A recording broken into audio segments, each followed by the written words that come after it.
a otro miércoles de Desenredando.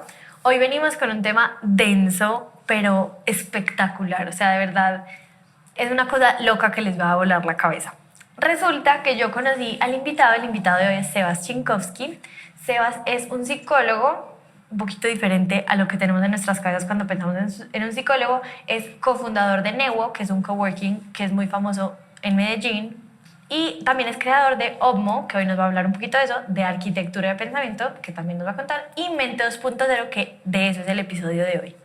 Yo sé que todo esto suena demasiado extraño, que ustedes están diciendo, no, pues que eso, ¿de qué me va a hablar? No entiendo nada, pero de verdad, quédate, abróchate el cinturón, que esto es una cosa que jamás has escuchado, que la primera vez que yo lo escuché, yo dije, ¿quién es este hombre? Este es un alienígena, de verdad, es espectacular. Entonces, bienvenido, Sebas, qué rico que estás aquí. Susi, no, qué felicidad poder estar de invitado en esta nota de podcast. Los he escuchado, los admiro y ya estar aquí desde este lado del micrófono, encantadísimo y un honor. Claro, además Sebas estuvo en el episodio de el aniversario, pero no habíamos tenido la oportunidad de grabar solos, entonces hoy estás como en te tocó dos como momentos muy diferentes de Desenredando, entonces qué nota. Bueno, Sebas, entonces empieza, o sea, cuéntanos, o sea, la persona que está escuchando esto está diciendo que Mente 2.0, ¿eso qué es? Arquitectura del pensamiento, este man está loco. Por favor, arranca a contarnos esto qué es. Bueno, lo primero es entender que sí estoy loco. Sí, es alienígena. Sí, no sé. No. Pero yo creo que esa locura viene, Susi, de haber tenido una apertura, haberme atrevido a hacerme preguntas profundas, poder salirme de la caja desde como lo que está establecido y poder pensar diferente. Yo soy psicólogo de formación, pero un psicólogo que se rebeló contra la psicología, enamorado del comportamiento humano, pero en búsqueda de otras facetas. Y eso me llevó pues, a tener mucha curiosidad, a luego emprender. Como dijiste, soy cofundador de Newo y yo creo que Newo fue lo que me abrió todo el camino para llegar a estos conceptos que suenan muy extraños, o como arquitectura de pensamiento, Mente 2.0, pero cuando yo voy explicando la forma como estos conceptos llegaron a mí, como que todo se va hilando de una manera espectacular. Digamos que el primer concepto que nace es Opmo, digamos que en ese proceso de cofundar Newo, como lo dijiste, es un coworking space, lo que quiere decir que son personas y personas y personas. Se me volvió un laboratorio hermoso de poder conocer mucha gente, hablar con ellos, tener conversaciones muy íntimas y seguir bajo una postura del comportamiento humano. Entonces, cuando yo quise acercarme a la gente, empecé a notar unos patrones en sus comportamientos y principalmente me cautivé por las mentes más poderosas. De todas las personas que pude conocer, yo quise entender qué resaltaba en las personas que eran más proactivas, que cumplían sus sueños, y te estoy hablando tanto de emprendedores como ejecutivos, como jubilados. O sea, era una diversidad gigante, pero que tenían eso en común, como que eso que me decían que querían o a lo que aspiraban, lo materializaban. Eran muy escasos, y en ese momento empiezo a sentirme muy atraído por entender qué hacen distinto, empiezo a encontrar patrones, empiezo a contrastarlo contra personajes históricos y al final llego a la conclusión de que sus cerebros funcionan distintos. Okay. Cuando digo que funcionan distinto, pareciera como si fuera algo genético, como algo con lo que nacieron, pero realmente es mucho más simple lo que las personas creen. O sea, lo que marca la diferencia entre las personas más potentes y las que nos bloqueamos hacia nuestros sueños, literalmente es como un recableadito mental muy, entre comillas, fácil de hacer, pero difícil de identificar. Y son las obsesiones. Ok, que es muy problemático. Es muy problemático. Porque yo siento que cuando alguien piensa en una obsesión es como, pues no es algo chévere. O sea, tenemos como ligado a esta palabra unas connotaciones sociales muy malucas. Y científicas. Sí, no solo sociales, o sea, de manual diagnóstico y de enfermedades mentales. Entonces, ¿cómo puede ser que algo tan malo como una obsesión que se trata, porque es un trastorno mental, el trastorno obsesivo compulsivo, que tiene que ver con las obsesiones, cómo puede ser que esto sea un factor importante en cuanto a las personas que cumplen sus sueños? ¿Eso cómo se mezcla? Mira, antes de eso yo quiero como expresarte un concepto que yo aprendí durante la vida, y es, nosotros los humanos hemos nos hemos encargado de tildar de negativo a las cosas y etiquetarlas como malas. Y yo no solo con las obsesiones, sino con muchas otras cosas me he dado cuenta de que esa fuerza que se nos viene en contra muchas veces esconde un superpoder. Y si bien nos hemos dedicado a resistirnos a ellas, a negarlas, a reprimirlas, no hace falta sino aprovechar su impulso, cambiarles un poquito la dirección. Y si tú, en vez de pelear con ellas, aprovechas esa fuerza, simplemente la redireccionas, pasa a trabajar completamente a tu favor. Por ejemplo, el control, que ahorita vamos a hablar del control, que nos dicen para tus mentes, pues el enemigo es el control, tenemos mentes muy controladoras. Claro, nos pusieron a todos a pelear contra el control. Yo aprendí a que simplemente si aprovechamos la fuerza de nuestra mente a quererlo controlar todo, pero yo le cambio la dirección, pasa a que sea un control absolutamente negativo y en contra mía, a que sea una mente que controla lo que puede controlar. Okay. Entonces, con las obsesiones encontré lo mismo. Es como esto que para muchas personas puede ser muy patológico, esconde una gran magia, y es que las obsesiones al final generan un hack mental, y es que son una distorsión. Okay. Y las distorsiones son claves en el cumplimiento de nuestros sueños, porque nuestros cerebros se diseñaron para privilegiar las amenazas, para entregarnos energía en lo que les resulta amenazante. Y para nuestro cerebro lo amenazante tiene que ser demasiado explícito. O sea, un deadline, el jefe, la entrega, el león. Claro que hoy son nuestros leones. Ajá. O sea, imagínate, nuestro cerebro acostumbrado a que lo amenaza es un león. Ahora, ¿qué lo reemplaza? Pues lo más parecido a un león es el jefe, el profesor, pero cuando está, pues ya mejor dicho, ¿cierto? Aquí encima. Literal.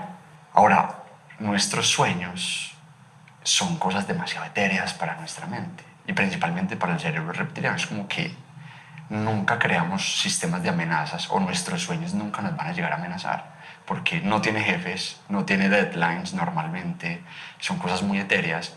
Entonces hay que distorsionar, hay que hacerle creer al cerebro que algo que es totalmente irreal, que no existe como un sueño, es tan real como un león. Entonces las obsesiones lo que hacen es que como que engañan a la mente y le hace parecer al cerebro que una cosa que no existe es tan real y amenazante como literalmente un depredador. Y si ves, el fenómeno de la obsesión es tal cual eso, es alguien que tiene una idea como la limpieza, toca una superficie y siente, tiene la idea de que esas bacterias lo van a matar. Es una ficción, pero una idea que se siente tan real que negocia la energía y genera una compulsión.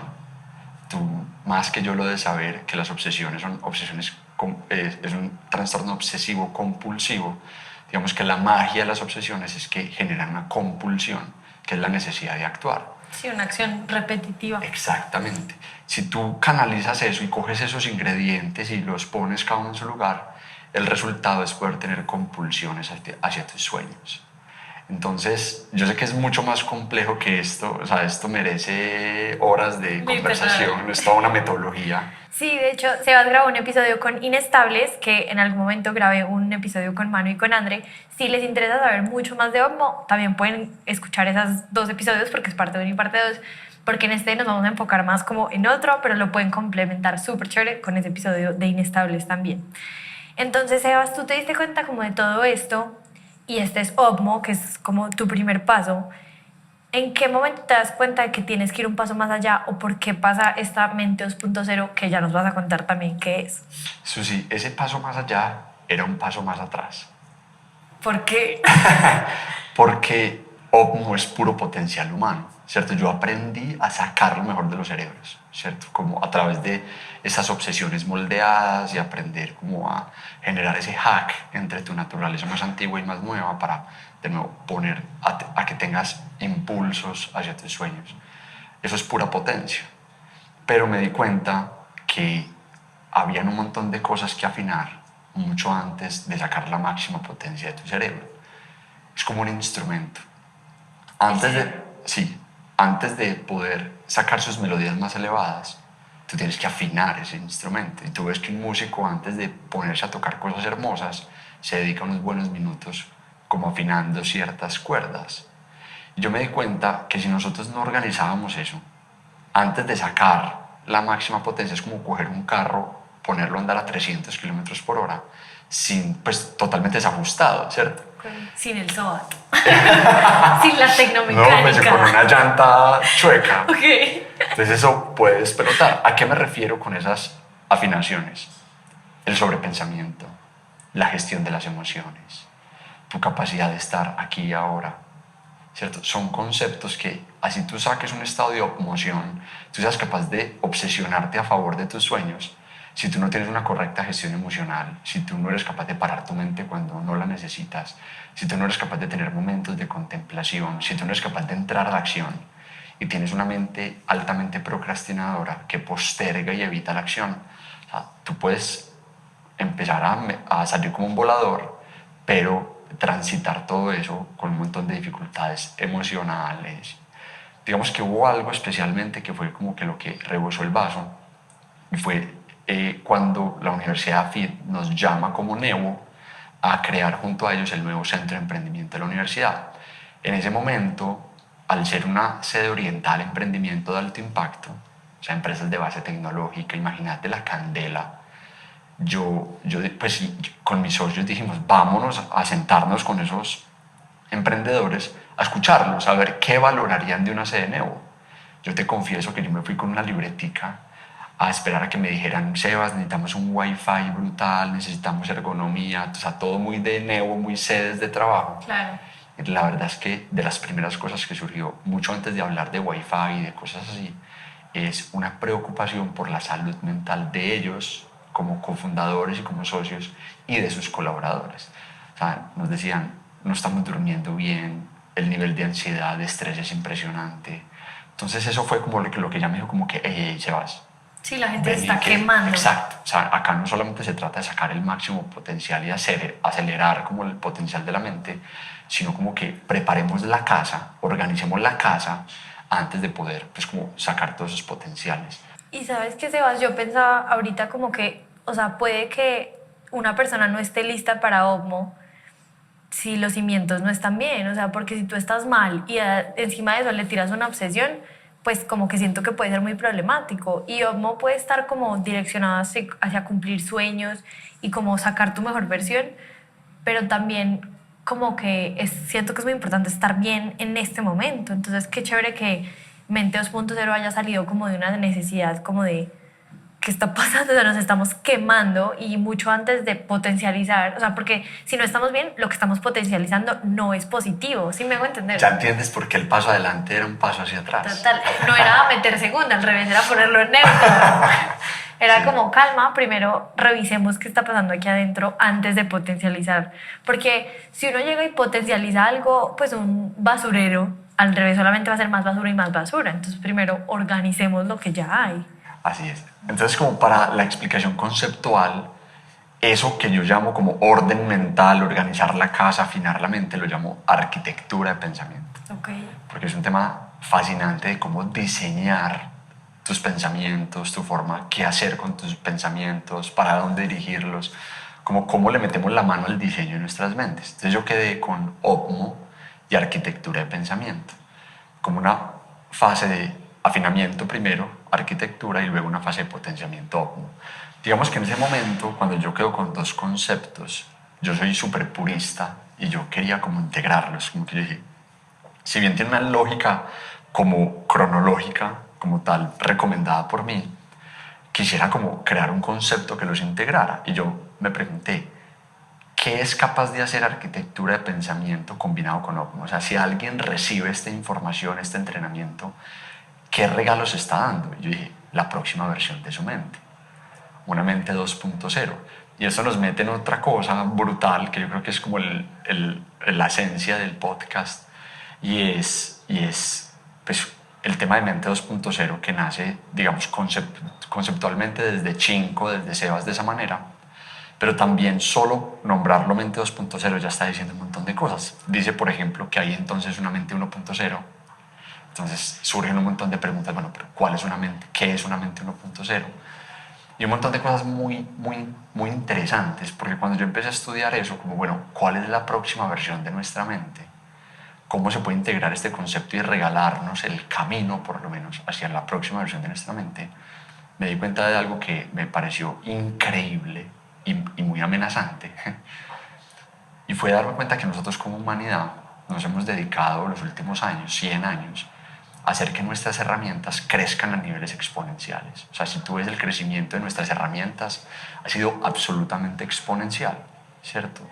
De hecho, eso se mide en revoluciones. La primera revolución, la segunda revolución industrial.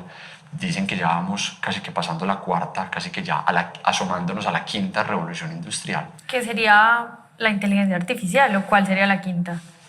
Sí, sería ya como la 4.0, ya mezclada con los efectos de la inteligencia artificial. Okay. Entonces, ¿qué pasa? Cada revolución cambia las reglas de la otra, o sea, literalmente son disrupciones absolutas. O sea, imagínate el crecimiento de nuestras herramientas. Pero cuando tú te preguntas por nuestra mente, cómo ha crecido nuestra mente en comparación a cómo están creciendo nuestras herramientas, te das cuenta que nuestra mente es la misma hace miles de años.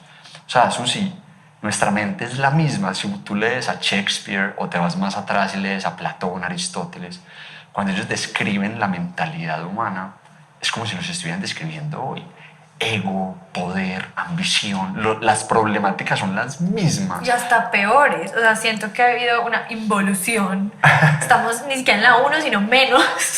Sí, digamos que como humanidad hemos neutralizado un montón de cosas. Cada vez la humanidad es más noble, pero aún así es impresionante cómo en comparación a cómo crecen nuestras herramientas, nuestra mente es la misma. Entonces somos la misma mente, primero con armas de fuego, luego la misma mente con armas nucleares, luego la misma mente con internet, luego la misma mente con inteligencia artificial. Entonces hay una gran brecha entre la diferencia de cómo crece nuestra mentalidad a cómo crecen nuestras herramientas. Y el peligro de eso es que estas herramientas lo que hacen es maximizar la estupidez humana. O sea, literalmente somos Napoleones, Hitlers, cada vez con más tecnología, cada vez con más acceso a cosas e información. Y si tú ves los algoritmos y todo lo que hace la inteligencia artificial es ser un espejo de lo que es nuestra mentalidad. Si tú te metes a tu Instagram, a la parte pues, donde te recomienda cosas, eso habla más de ti que cualquier otra cosa porque Total. literalmente se alimenta de lo que tú eres, o sea, maximiza tu mentalidad. Sí, dicen que si uno quiere conocer a alguien, solamente tienes que ver los primeros 5 videos que aparecen en For You page en TikTok, que ya eso te da para entender gran parte de la persona, y es verdad. Así es. Entonces ese es el peligro, Susi, como que es una urgencia preguntarnos por nuestras próximas versiones de nuestra mente, porque si no, pues nos vamos a enredar con todo lo que estamos creando a nuestro alrededor y nosotros seguir como con mentes todavía muy sumergidas en temas de mucho ego, de mucho, pues solamente mira el contexto político internacional hoy, pues como al final son peleas, ¿cierto? Como casi que se han repetido en toda la historia de la humanidad, por quién tiene más territorio, defender cosas que ya pues son obsoletas, bueno, un montón de cosas. Entonces ahí es donde empiezo a sentir esta urgencia por proponer qué es para mí la nueva versión de nuestra mente. ¿Qué sería una mente 2.0? Entonces ahí ya van surgiendo un montón de preguntas de qué es una mente 1.0, bueno, y en eso fue lo que me fui envolviendo. ¿Y qué es? O sea, yo cómo sé si soy mente 1.0, 2.0.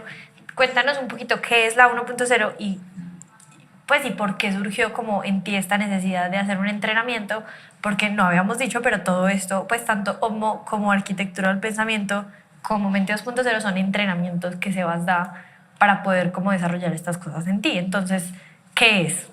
Bueno, mente 1.0 es la forma como yo me atrevo, y acá hay que decir que son también posturas personales, o sea, de en qué mente estamos hoy sumergidos y cuál es la mente protagonista hoy como en la humanidad. Y es generalmente una mente desconectada, como que se siente aparte del mundo. Y eso hace que al estar desconectada tenga que defenderse constantemente. Entonces el ego, yo no soy un enemigo del ego, yo creo que el ego tiene versiones muy sanas, pero la mente 1.0 normalmente construye un ego muy limitante porque es un ego que al sentirse tan separado de la realidad de los demás, le toca defenderse mucho más.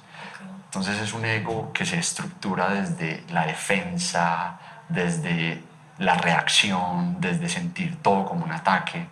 Entonces a partir de ahí se genera como un ego que más allá de llevarme a lograr grandes cosas, como que me va separando de las personas y me va quitando oportunidades.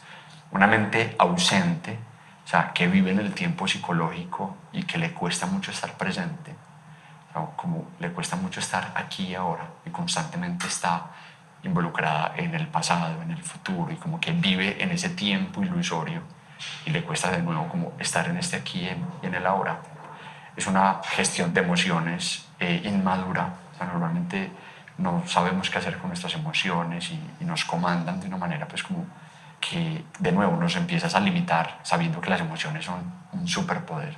O sea, cuando uno entiende para qué están, cuál es el llamado de cada emoción, el regalo que nos tiene cada emoción. O sea, eso es impresionante, pero es simplemente hacerle un hackcito. Pero te digo, es que es como ver la mente de una manera muy práctica y entender que lo que nos está enredando es muy simple, pero también pues difícil de notar. Sí, sí.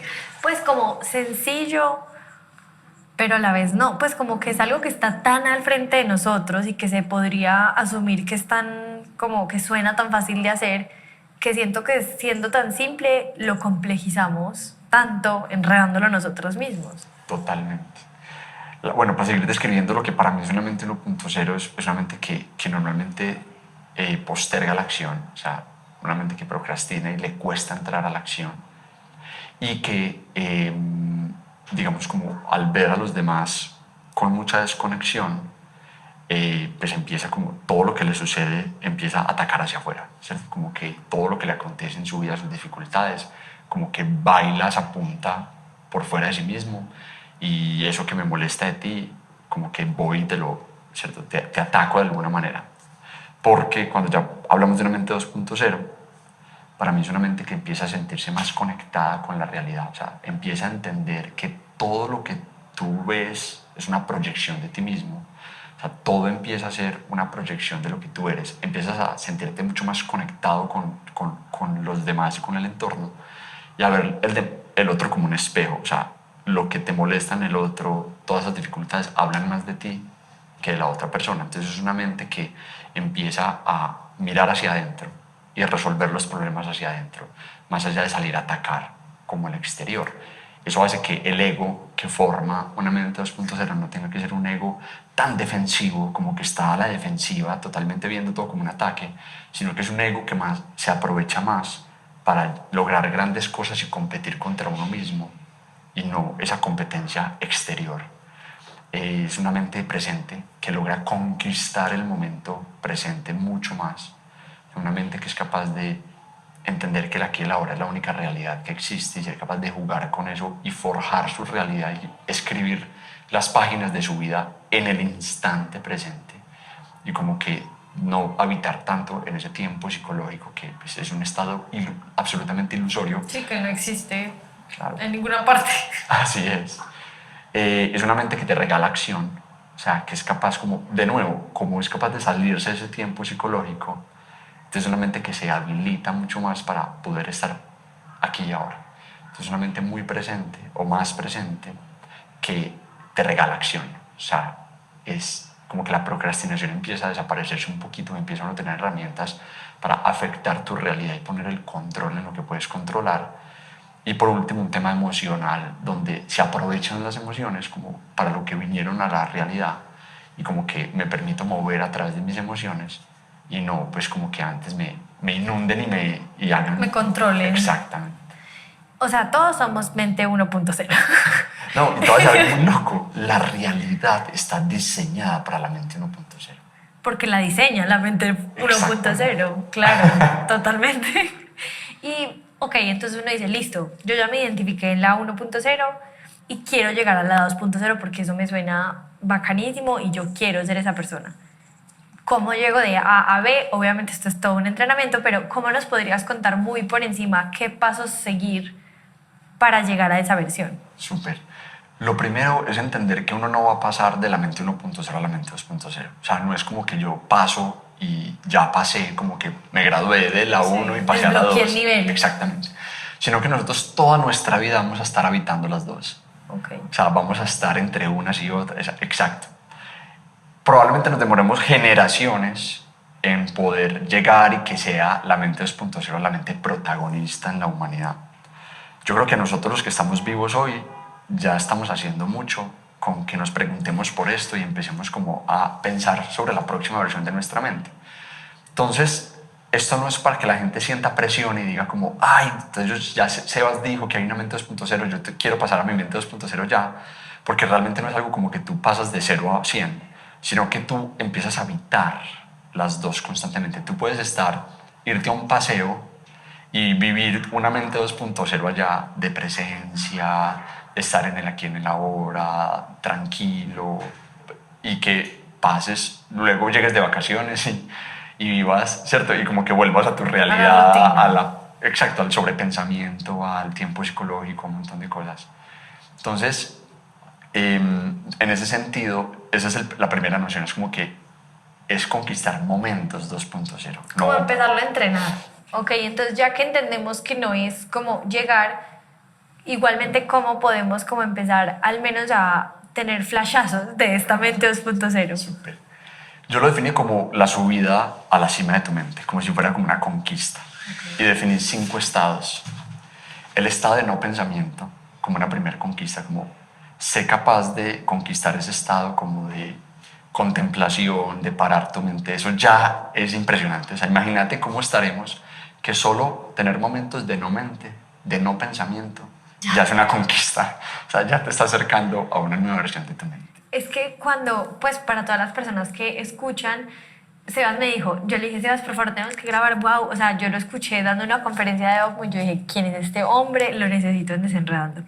Y él me dijo, sí, pero no lo hagamos de OMO, sino de mente 2.0. Y yo le dije, me tienes que dar insumos porque no tengo ni idea qué preguntarte. Entonces yo me hice una súper investigación y en como la masterclass que me mandaste para estudiar, decías como que la mente al fin y al cabo es como un músculo. Y así como hay movimiento, hay no movimiento. Y a mí eso me voló la cabeza. Por favor, háblanos de eso. Súper. Eso va muy alineado como a los 5 pasos que yo he determinado para pasar a ese estado de no pensamiento y al siguiente estado que es el estado de control. O sea, es como por dónde empezar, ¿cierto? Por dónde empezar. Entonces, un primer paso que es impresionante es entender mis pensamientos como movimientos de la mente. Normalmente, Susi, entendemos como movimientos las acciones físicas. Es como que yo muevo mi mano, yo emprendo un pique, o sea, como yo salgo a correr, como que entendemos como movimientos y acciones como las cosas físicas. Pero ¿qué tal si yo empiezo a ver como movimientos mis pensamientos? Como que mi mente se mueve a través de esos pensamientos. Entonces, ¿qué pasa? Si yo, por ejemplo, físicamente me empiezo a golpear contra esta pared y me empiezo a dar físicamente con la mano hasta que llega el punto en que yo me empiezo a lastimar, pues uno con qué facilidad dice como, uy, tan huevón yo que me estoy lastimando, voy a parar. Es más, puedo elegir otro movimiento que me acaricie y me alivie la mano. Ahora, si yo con un movimiento mental decido lastimarme y pensar que no valgo nada, que no soy suficiente, y me lastimo con ese pensamiento, con la misma facilidad con la que yo paro un movimiento físico que me está lastimando, soy capaz de parar mi mente. Es más, neutralizarlo y elegir otro pensamiento que me acaricie la mente. Eso parece utópico, es como que, oye, ¿de qué estás hablando? Obvio. Y es absolutamente posible. Lo único que hace falta es entender que mis pensamientos son movimientos mentales y que yo puedo ejercer la misma autonomía, yo puedo reclamar la misma autoría que tengo sobre mis movimientos físicos hacia mis movimientos mentales. Ahora, es difícil porque si bien yo me siento muy autor de mis movimientos físicos, si yo le pido a alguien que alce la mano derecha, como que no le cuesta mucho alzar la mano derecha, pero si le pido a alguien que deje de pensar en algo, pues como que pasa todo lo contrario. Entonces por eso es un entrenamiento. Pero lo más importante es entender que cuando yo empiezo a ver mis pensamientos como movimientos mentales, como que empiezo a abrir un espectro, un campo en el que hay alguien que los puede manejar, hay un protagonista. Okay. Y ese protagonista obviamente puedo ser yo. Entonces, en ese momento empiezo yo a desautomatizarlo y empezar a ejercer como control y gobernanza sobre mi propia mente. Ahora, eso lleva per se a una conclusión muy interesante y es, si mis pensamientos son movimientos, eso quiere decir que hay un estado de no movimiento, hay un estado de no actividad. Para yo saber que estoy moviendo mi mano derecha, yo tengo que saber qué es no moverla. Si yo no reconozco el estado neutral, ¿yo cómo voy a reclamar mi próximo movimiento? Entonces la clave para volverme autor de mi mente es pararla. Es pararla. Imagínate un sinfín de movimientos mentales. Para tú reclamar la autonomía, ¿tú en qué momento le metes la mano a eso? O sea, eso es un tren que va a 1000. ¿En qué momento tú te metes y paras eso y dices, como que yo quiero empezar a definir la próxima estación? Pero no, si eso va a 1000, ¿en qué momento eres capaz de reclamar tu autonomía? O sea, eso es imposible. Entonces, el primer paso, pues el segundo paso, pero como el primer paso para reclamar la autonomía, es saber parar la mente. Saber cuál es el estado neutral, ¿cierto? ¿Cuál es el estado neutral de la mente? Sebas, ese es el 2, ¿cierto? Exactamente. Antes de que pasemos al 2, hay algo que a mí me cuestiona un poco y sale mi psicóloga interior. Pensamos lo que pensamos porque en algún momento de la vida algo pasó que nos condicionó a pensar así. Porque hubo un trauma cuando éramos chiquitos, porque lo aprendimos de alguna parte. Entonces, ¿hasta qué punto esto como de aprender a pensar de una manera diferente y hacer como diseñar nuestros propios pensamientos, hasta qué punto es simplemente como repetirte lo mismo para tratar de como de cambiar algo, pero simplemente es algo superficial? ¿Hasta qué punto tenemos que ir a descubrir de dónde viene ese pensamiento y no simplemente como que tapar, echarle tierra por encima, repitiendo un pensamiento opuesto al que queremos cambiar? Mira, yo tengo una postura muy bacana frente al tema. Él tiene una postura muy bacana frente al todo. Pregúntenle lo que quiera. Y es que yo soy súper práctico para la psicología, ¿cierto? Entonces yo creo que no hay que irse y entender todo y revolcar mi infancia y entender el origen de las cosas para generar una transformación funcional y para que tú puedas gestionar tu vida y tu mente. Pero también creo que hay un error en ser demasiado superficial y hacerse a herramientas, como tú dices, como que solo piensa en lo contrario y ya. Porque obviamente toda esa parte de atrás de la infancia afecta y genera una fuerza por allá, ¿cierto? Entonces como que a mí me encanta el equilibrio. Es como que, hey, no tienes que irte a un diván 6 años, 8 años de terapia para que cambies tu vida hoy, ¿sí o qué? Puedes hacerte herramientas que cambien tu conducta, pucha, y que nos permitan comandar nuestras vidas y ser funcionales. Hoy es como que, entonces si hay algo en pareja que me está revolcando, entonces yo le digo, dame 8 añitos, yo me voy a terapia, yo me voy a mi infancia, a ver. Perdonar a mi papá y a mi mamá. O sea, Sí, hay cosas que no. necesitamos Exacto. ya, pero tampoco ignorar. Que existen, Ajá, claro. exacto. Entonces yo lo que le recomiendo a la gente es como que empiece a transitar ambas cosas, como que, hey, rodéate herramientas que te permitan transitar tu vida hoy y hazle trampitas a la mente, que es a lo que yo me dedico básicamente, pero al mismo tiempo, pues vete preguntando por tu infancia y hoy hay demasiadas herramientas, no solamente el psicoanálisis y el diván, pues hay psilocibina y la gente con honguitos está acelerando procesos hermosos y entendiendo cosas hermosas. O terapia normal. Hipnótica o terapia normal. Pues hay demasiadas herramientas para hacerlo. Entonces yo lo que recomendaría a las personas es como que, hey, disfruta los dos mundos. Habemos psicólogos muy locos que te damos herramientas rápidas para que transites tu vida ya, Sí. pero pues ve al mismo tiempo como que te vas volviendo funcional, pues como que ve revolcándote y ve destapando esas cosas de la infancia que también valen la pena. Pero yo soy amigo como de las dos cosas. Creo que una está miope sin la otra. Sí, porque, y me encanta que lo juntes, porque al fin y al cabo la gente deja de ir donde un psicólogo o a terapia, y ustedes saben que por terapia me refiero a lo que sea que te funcione, sean las cartas, sean los ángeles, sea la religión, lo que sea que a ti te ayude a transitar tu vida. Siento que muchas veces dejan de ir por esta lentitud, porque es como que yo no tengo 8 años para sentarme simplemente a hablar y hablar y hablar y no avanzar. Entonces me parece súper chévere que tengas como este hack de, listo, herramientas que me ayudan aquí y ahora y que puedo realmente empezar a ver resultados ya, pero sin ignorar realmente qué me trajo a ser lo que soy. Creo que es una combinación bomba. Y ahora sí, ya me resolviste la pregunta, podemos pasar al paso número 2. Entonces el paso número 2 es ese estado de no actividad mental. Urgentísimo. Yo lo llamo el estado de no pensamiento o el estado de contemplación. Que suena imposible, como así que no pensar, o sea, no. Exactamente. Dormidos. O pues o el aquí y el ahora.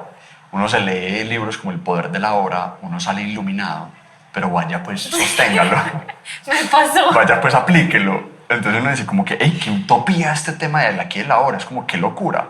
Entonces Sebas me está diciendo que lo primero es entender mis pensamientos como movimientos, ¿cierto? Que son movimientos sobre los cuales yo puedo ejercer autoría, pero que para poder ejercer autoría tengo que pararla, ¿cierto? Claro. Vaya pues párela. Entonces, ¿qué pasa? Yo ahí empecé la investigación y ahí es donde esto se empieza a poner bueno.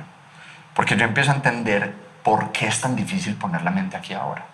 De nuevo, leí el poder de la hora, el mindfulness, todo, pues todas estas corrientes que nos han invitado por miles de años a vivir en el aquí y en el ahora.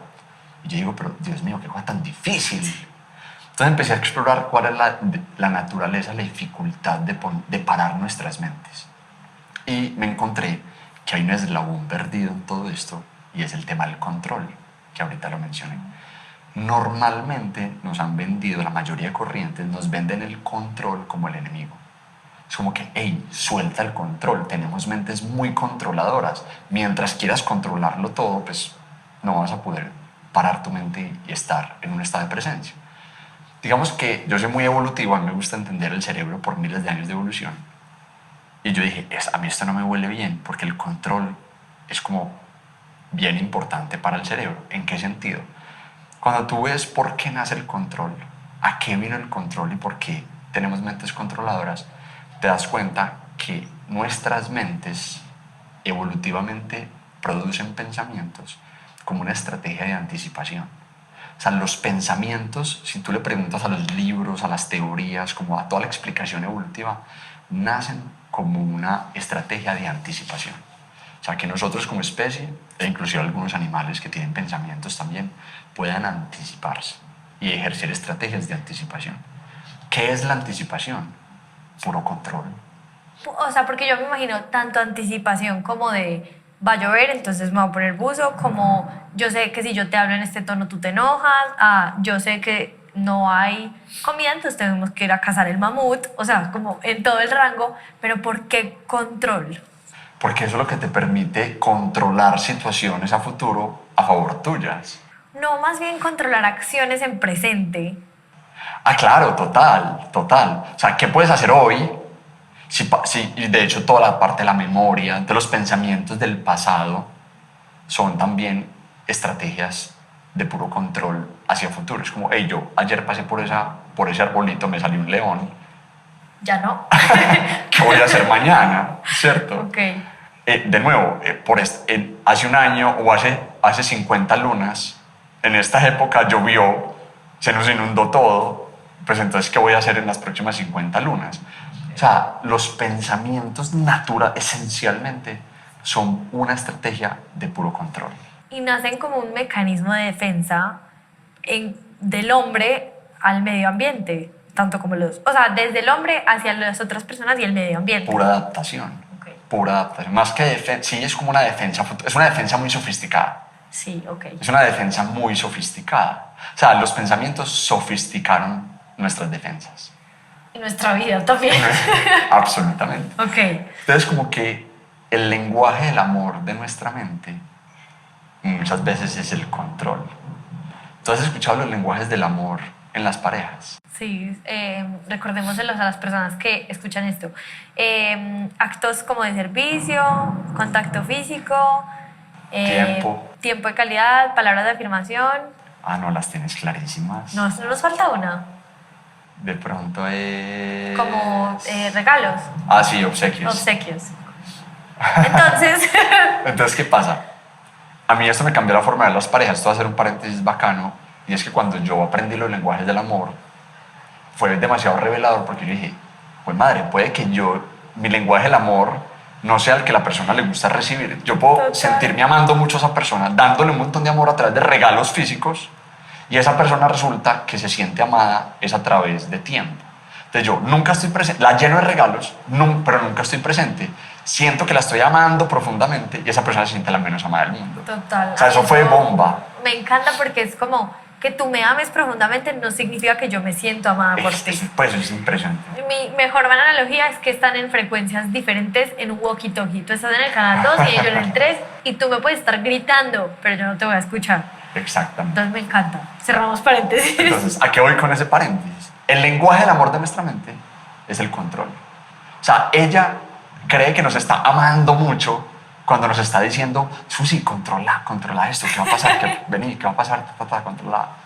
Entonces, ¿qué pasa? Nosotros, si le negamos ese amor, porque tú puedes cambiar tu lenguaje de amor con tu pareja, te puedes adaptar, pero vaya, adapte la mente, pues, de miles de años de evolución. Entonces, la mente es como un sugar daddy que usted o se adapta o ya. O chao. O sea, usted, No hay que ya, pedirle. ella no va a cambiar su lenguaje del amor. Y ella cree que nos ama mucho y que nos da mucho valor cuando nos está permitiendo controlar. Entonces, ¿tú cómo vas a decir a estas alturas que no le vamos a recibir ese control? Porque Que además, no la vamos a dejar controlar. Eso es, o sea, es enloquecer a la mente. La mente tiene que controlar porque para eso vino, para eso la trajimos y es donde nos puede dar su mayor valor. Ahora, ¿cuál es el problema? Que eso se nos desenfocó. sí, pues se soltó. Rienda suelta. Yo lo diría es como que aprendí que el problema no es el control per se. Antes el control es un superpoder, es una superadaptación. El problema es que lo desenfocamos poniendo el control en el territorio equivocado. Queremos controlar lo que no podemos controlar, de nuevo el tiempo psicológico, y lo que podemos controlar no lo controlamos. ¿Cómo qué? Lo que está en nuestras manos, nuestras acciones puntuales. Entonces imagínate tu mente diciéndote, ven controlemos, y Susana todo el tiempo queriendo controlar lo que no puede controlar, y ojo, y lo que puede controlar no lo procrastina. Ok. Entonces normalmente no estamos casi nunca en nuestra zona de afectación, en lo que puede afectar la realidad, y nuestra mente se mantiene en un estado ilusorio queriendo controlar cosas incontrolables. Entonces, ¿qué pasa? Yo aprendí a que traer nuestra mente al aquí y a la ahora, la clave de poner a nuestras mentes en el presente, increíblemente es darle mucho control. O sea, yo invito a las personas antes a que controlen mucho más. Esto es increíble, pues, o sea, alguien me puede regañar por decir esto, pues, por eso yo soy tan contraintuitivo. Pero yo aprendí que la clave de la paz mental es el control. O sea, es increíble. Ahora, el control adecuado. Porque todas las teorías de mindfulness y Buda y todo es suelta el control, suelta el control. No hay nada más pacífico que la sensación de control. Dime qué da más paz que sentir que todo está bajo control. Es que justamente por eso yo decía, o sea, pintamos a la mente y no solo tú, o sea, como que en sí siento que tú no lo haces, porque entonces no, hay que calmar la mente como este ogro malo. Y en realidad es que muchas veces estas cosas que uno dice, ay, va a llover, entonces voy a llevar buzo, y llevas el buzo y llueve, la mente es como, sí. O sea, son todas esas cosas que refuerzan como que si ves que tener el control es bueno, ¿qué hubiera pasado donde no hubieras traído buzo? Esto es situaciones macro en tu vida. Pero entonces, ¿cómo? O sea, listo, yo dije, bueno, voy a empezar a aplicar el control a cosas que sí puedo controlar, como por ejemplo parar la mente, ok. Un poco más de eso. Además, tú paras la mente cuando le das control a tu mente. O sea, el control es el que te da la posibilidad de parar tu mente. ¿Por qué? Porque cuando tú estás en el ahora, cuando tú estás tratando de conquistar este instante, de estar aquí, de poner tu mente aquí en el ahora, ¿cuál es la razón por la cual tu mente te quiere sacar de este instante? Precisamente es eso, es como que quiere controlar una situación. Es como, Susi, yo no te dejo estar aquí porque yo necesito que controles lo que va a pasar la próxima semana, lo que pasa. ¿Sí me entendés? O sea, la razón por la cual tu mente te saca de tu mente es por una necesidad. En la mayoría de los casos, una necesidad de control. Quiere que controles una situación, ¿cierto? Entonces, mira el juego. Entonces tu mente es como que, hey, yo no te puedo dejar que estés aquí. ¿Cómo se te ocurre estar aquí parchada en este instante si tenemos que controlar lo que va a pasar la próxima semana, lo que va a pasar la otra, cuál es el próximo episodio? ¿Sí me entendés? Entonces mira que lo que nos saca de la hora es una sensación, una necesidad de control. Ahora, yo aprendí a darle control eficiente y adecuado a la mente. Si tú ante esa demanda de tu mente que te está pidiendo control, le das control, ella te dice como, ay, gracias, ya controlaste esta situación, ya te dejo estar aquí ahora. Pero mientras no me controles, yo no te puedo permitir disfrutar de este instante. Porque necesitamos anticiparnos, necesitamos tal. Entonces, ¿qué pasa? En lo que la gente falla, desde mi perspectiva, es en cómo le da control a la mente. Normalmente nos quedamos en un estado de control ineficiente, no sabemos qué hacer con eso y nos quedamos ahí en la rumiación mental. Entonces yo aprendí 3 pasos que le dan control eficiente a la mente. O sea, 3 rutas, 3 caminos que si tú los sigues, le vas a dar en los 3 casos sí o sí una sensación de control a tu mente y los 3 te van a devolver al presente. El primero, la acción inmediata. Entonces es una pregunta, es, tú estás tratando de nuevo de estar aquí ahora, tu mente, ¡pum!, te sacó con una necesidad de control. Tú te preguntas, ¿hay algo que yo pueda hacer ya que me dé control sobre esa situación? Hacer una llamada, hacer un informe, mandar algo, hacer una anotación. Si la respuesta es sí, tú debes de entrar en una acción inmediata. Y lo único que te va a dar paz es entrar en la acción. Suena muy fácil, pero vea, sí. Ojalá lo hagamos. Antes, al contrario. Si tú estás al frente de tu computador, te das cuenta de un correo que tienes que mandar, tienes un café delicioso en la mano, tienes el wifi a tope, todo está súper bien, estás en el momento, espacio adecuado para actuarlo. ¿Qué hacemos en ese momento? No hacerlo. Ay, ¿verdad que está cumpliendo años yo no sé quién? ¿Qué es lo que tengo que mercar ahorita? Voy y le doy vuelta a la nevera. O sea, no lo hacemos, mira dónde nace el descontrol. ¿Sí me entendés? Entonces, primer paso, conquistar la acción. Si en ese momento, cuando mi mente me saca con una necesidad de control y yo reconozco que puedo hacer una acción ya, que me dé paz mental, que me dé control sobre la situación, lo único que yo debo hacer es entrar a la acción. Ahora, la mente muchas veces nos emerge, nos toca la puerta en el momento espacio. Yo voy en el carro y me acordé de eso que tengo que hacer. Yo estoy con mi pareja en un momento bacanísimo y me acordé de una cosa que tenía que hacer del podcast o de lo que XY. Entonces, ¿qué pasa? No siempre en mi mente me va a querer controlar esa situación en el momento espacio adecuado. Yo puedo estar queriéndome dormir, son las 3 de la mañana, yo estoy en un carro, yo estoy haciendo ejercicio y me acordé de una cosa. En el momento en que yo diga, no lo puedo controlar ya, pero hay una acción, hay una versión de mí en el futuro que lo puede controlar. En ese caso, tú le delegas a versiones de ti en el futuro. Entonces, de nuevo, si el Sebastián que está en este instante comiendo con su pareja, con sus amigos, no puede hacer nada, pero el Sebastián de mañana a las 7 de la mañana es mi próxima mejor versión para controlar esa situación, yo le puedo entregar ese control al Sebastián de mañana a las 7 de la mañana. Cuando yo hago el gesto, yo tengo un mudra que es como para entregarle eso a esa versión de mañana a las 7 de la mañana. Como si se quitaran un casquito. Exactamente. Mi mente inmediatamente dice como que, uy, ya, o sea, ya, delegamos el Sebastián de mañana a las 7 de la mañana. Eso no es tan fácil, ya te voy a explicar por qué, pero si tú creas el mecanismo, es impresionante, tú puedes volver a tu reunión, tú puedes volver a estar con tus amigos. El error es que nos quedamos en un limbo, es como que yo estoy con mis amigos, me acordé de algo que tengo que controlar, como que no lo puedo controlar ya, pero tampoco lo suelto. Sí. Entonces normalmente nos dañamos los momentos, o me voy yo en mi carro, con mi mente queriendo controlar cosas que no puede controlar. Entonces mira qué interesante, porque en ese caso tú te habilitas para volver al instante. Es como que tú vuelves, o sea, como que dices, esta es mi necesidad mental, esto es lo que quiere controlar, no lo puedo controlar ya. El Sebastián de mañana a las 7 de la mañana lo puede controlar, yo le delego al Sebastián de mañana a las 7 de la mañana y vuelvo a estar en un instante presente. Mira que fue un control lo que te devolvió el estado de presencia. Ok. Entonces, ahí vamos en 2 mecanismos, la acción inmediata o la acción en el futuro.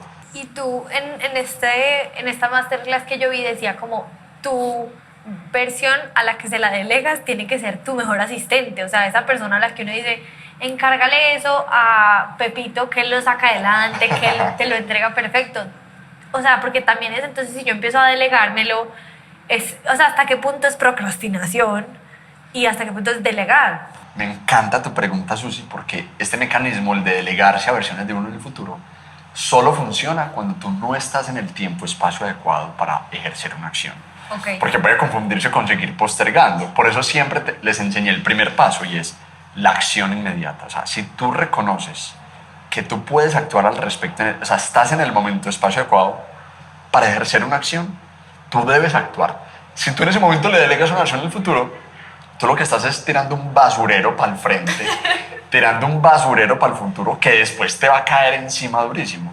Entonces, ojo, primero, este mecanismo nunca, siempre, o mejor dicho, siempre se ejecuta cuando de verdad tú no puedes ejercer acción en ese instante, ¿cierto? Okay. Y te tengo una noticia, esa versión del futuro algún momento va a llegar. En algún momento tú vas a ser la Susana de mañana a las 7 de la mañana o la Susana de ahorita a las 3 de la tarde, 4 de la tarde. Entonces, ¿qué pasa? Ahí, cuando llegó el momento, espacio adecuado, tú tienes que ejercer una acción. Como tú lo decías, volverse el mejor asistente. Para que ese mecanismo funcione y tu mente sienta que esa sensación de control deliciosa y que tú puedas apoyarte en tus versiones del futuro, tú tienes que ser un as contigo mismo. Sí, tiene que ser real. Total. O sea, tú tienes que aumentar la confianza personal. Cuando tú una noche antes planeas tu día, tu próximo día, ¿tú confías en que la Susana de mañana va a sacar adelante todo eso que cogió? Sí, yo soy muy intensa. Bueno, no todo. Hay cosas que yo las anoto sabiendo que no las voy a hacer. La mayoría de la gente, Susi, planea su día de mañana o planea su semana y se echa la bendición. Porque no confía, o sea, como que sabe como que yo voy a hacer el 10% de lo que planifiqué. O sea, mira cómo no cultivamos una relación, no tenemos confianza en nosotros mismos y no nos regalamos acción. Entonces, ¿a qué voy con todo esto? Una de las primeras claves para la paz mental es regalarnos acción en el momento adecuado. Okay. Si tú no conquistas la posibilidad de que tu mente te regale acción, eso va a ser una locura porque va a haber un descontrol absolutamente. La clave de la paz mental está en la acción adecuada en el momento adecuado, ya sea presente, inmediata o en el futuro.